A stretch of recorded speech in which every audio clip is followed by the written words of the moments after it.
తెలంగాణ సచివాలయం వద్ద ఉద్రిక్త పరిస్థితి నెలకొంది. సచివాలయం ముట్టడికి నిరుద్యోగులు యత్నించారు. నిరుద్యోగులను పోలీసులు అడ్డుకోవడంతో తోపులాట జరిగింది. పోలీసులతో నిరుద్యోగులు వాగ్వాదానికి దిగారు. పలువురిని పోలీసులు అరెస్టు చేశారు.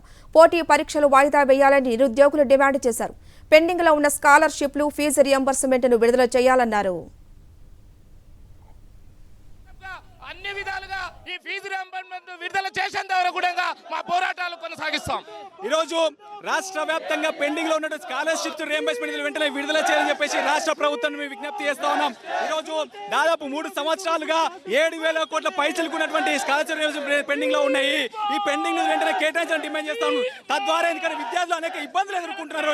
ఈరోజు తమ కోర్సులు పూర్తయినా కూడా సర్టిఫికెట్లు ఇవ్వకపోవడంతో పైసలు పోకపోవడంతో ఉద్యోగాలు పోలేక అనేక ఇబ్బందులు ఎదుర్కొంటున్నారు. ఈ ఇబ్బందులు రాష్ట్ర ముఖ్యమంత్రి రేవంత్ రెడ్డి పరిగణలో తీసుకొని వెంటనే పెండింగ్ లో ఉన్నటువంటి స్కాలర్షిప్స్ రియంబర్స్మెంట్ వెంటనే విడుదల చేయాలని చెప్పేసి రేవంత్ రెడ్డి గారు మేము డిమాండ్ చేస్తా ఉన్నాం. ఇలా విద్యార్థి నిరుద్యోగులు బీఆర్ఎస్ ఉద్యోగాలు లీకేజ్ చేసింది, విద్యార్థుల స్కాలర్షిప్ అని చెప్పి బీఆర్ఎస్ లో నుంచి కాంగ్రెస్ అధికారం తెచ్చారు. ఈ కాంగ్రెస్ ప్రభుత్వం విద్యార్థి యువకులు మన్నగొని ఇలా పరీక్షల నేపథ్యంలో పరీక్షకు గ్యాప్ ఇచ్చి ఇలా నిరుద్యోగులకు ఇబ్బంది లేకుండా ఉండాలి. విద్యార్థులకు పూర్తి స్థాయి స్కాలర్షిప్ పెండింగ్ బకాయిలు ఇవ్వాలని సందర్భంగా డిమాండ్ చేస్తా ఉన్నాం.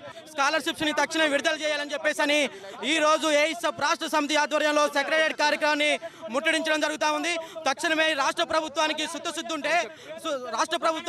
ఉంటే ఇవాళ రాష్ట్ర వ్యాప్తంగా పెండింగ్ లో ఉన్నటువంటి 7,000 పైచిలు కోట్ల రూపాయల బకాయిల్ని విడుదల చేయాలని ఏఐఎస్ఎఫ్ గా డిమాండ్ చేస్తూ ఇవాళ మీ ప్రజాపాలన అన్నారు. ప్రజాపాలన ఎక్కడుంది? ఇవాళ రాజ్యాంగబద్ధం కల్పించిన హక్కులు ఉన్నటువంటి హక్కులను కూడా ఇవాళ కాలు రాస్తున్నటువంటి పరిస్థితి ఉంది. ఇది పోలీసుల రాజ్యమా ప్రజారాజ్యమా అనే విధంగా తలపించే విధంగా ఇవాళ పోలీసుల రాజ్యం కనిపిస్తున్నటువంటి పరిస్థితి ఉంది. కాబట్టి